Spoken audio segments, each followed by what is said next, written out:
اہمیت رکھتی ہے، یاد رکھیں۔ اسی طرح بعض ایسی چیزیں جن سے نبی اکرم صلی اللہ علیہ وسلم نے خود علاج کیا ہو، وہ آپ کے سامنے کچھ رکھتا ہوں واقعات اور کچھ چیزیں جن سے خود نبی اکرم صلی اللہ علیہ وسلم نے علاج کیا ہو۔ لیکن ایک بات اس سے پہلے میں بتا دوں کہ جو باتیں حدیث میں آتی ہے کہ آپ صلی اللہ علیہ وسلم نے ان سے علاج کیا ہے، آج بہت سی مرتبہ یہ ہوتا ہے کہ ہم کہتے ہیں ان سے تو جیسا طب نبوی کتابیں ہوتی ہیں، آپ پڑھتے ہیں اور علاج کرنے کی کوشش کرتے ہیں، فائدہ محسوس نہیں ہوتا ہے۔ وہ اس لیے کہ طب کا معاملہ ایسا ہے کہ اس پہ تجربات اور تجزیات کی ضرورت ہے۔ نبی اکرم صلی اللہ علیہ وسلم نے بہت سی باتیں فرمائیں، یہ مسلمانوں کی کم علمی رہی، بیوقوفی رہی، بد نصیبی رہی کہ طب نبوی ہم نے اپنے ہاتھ سے ضائع کر دی، کبھی اس پہ ریسرچ ہی نہیں کیا۔ کوئی بھی میڈیسن ریسرچ کے بغیر نہیں ہوتی ہے۔ رسول اللہ اگر یہ فرماتے ہیں کہ فلاں چیز میں یہ شفا ہے تو اس کا معنی یہ کہ اب ریسرچ کرنا پڑے گا نا،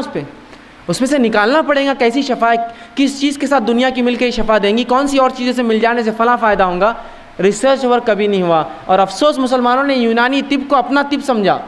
اور یونانی طب کو مکمل طور سے لے لیا، اور طب نبی اس کے چکر میں پوری ختم ہو گئی کہ آج بہت ساری باتیں جو طب نبی میں الفاظ آتے ہیں وہ دوائیں کس کو بولتے ہیں ہم کو معلوم نہیں۔ وہ تو تبھی معلوم ہو سکتا تھا جب اس زمانے کے بعد سے لے کر مسلمان اس کو استعمال کرتے رہتے، اس پہ تجربات کرتے۔ افسوس کہ اتنا زبردست ذریعہ طب کا ہم نے کھو دیا۔ لیکن پھر بھی کچھ باتیں جو آتی رکھنے کی کوشش کرتا ہوں، وہ جس سے رسول اللہ صلی اللہ علیہ وسلم نے شفا کے لیے استعمال کی دواؤں کے طور پر۔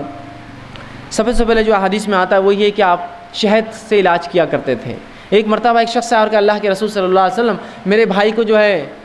پیٹ خراب ہو چکا ہے، اسے دست ہو رہے ہیں، آپ صلی اللہ علیہ وسلم نے کہا اسے شہد کھلاؤ۔ وہ گیا شہد کھلا کر آیا، کہا اللہ کے رسول اور بڑھ چکے ہیں، کہا اور کھلا، پھر اس نے کھلا کر آیا، کہا اللہ کے رسول صلی اللہ علیہ وسلم اور بڑھ چکے ہیں،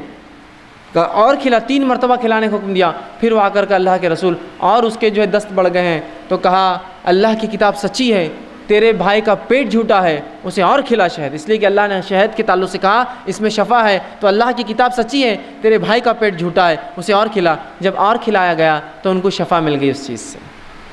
آپ دیکھ رہے ہیں جہاں شہد کھلایا گیا وہیں عقیدہ دیکھیے ساتھ میں، کھلا اس کو، اس میں شفا ہے، بس اگر کہہ دیا تو کہہ دیا، یہ نہیں کہ اور عموماً دیکھیں تو شہد کھلانے سے بہت سے لوگوں کے دست اور بڑھ جائیں گے، ظاہر تو یہ دکھتا ہے لیکن اس میں شفا ہے، وہ شفا اور فائدہ دیتا ہے۔ اس لیے کہ کبھی دست کا روکنا درست ہوتا ہے اور کبھی ان کا نکل جانا اچھا ہوتا ہے، تاکہ بیماری جو اندر ہے جراثیم پورے نکل جائے پیخانے کے ذریعے۔ تو کہا تیرا بھائی کا پیٹ جھوٹا ہے، اللہ کی کتاب سچی، اور کھلاؤ اس کو ایک بار، اور کھلایا، دست بند ہو گئے، شہد کے ذریعے شفا۔ اسی طرح آپ صلی اللہ علیہ وسلم نے زمزم کا استعمال کیا شفا کے لیے، اور فرمایا زمزم جس نیت سے پیا جاتا ہے اللہ اس میں شفا رکھتا ہے۔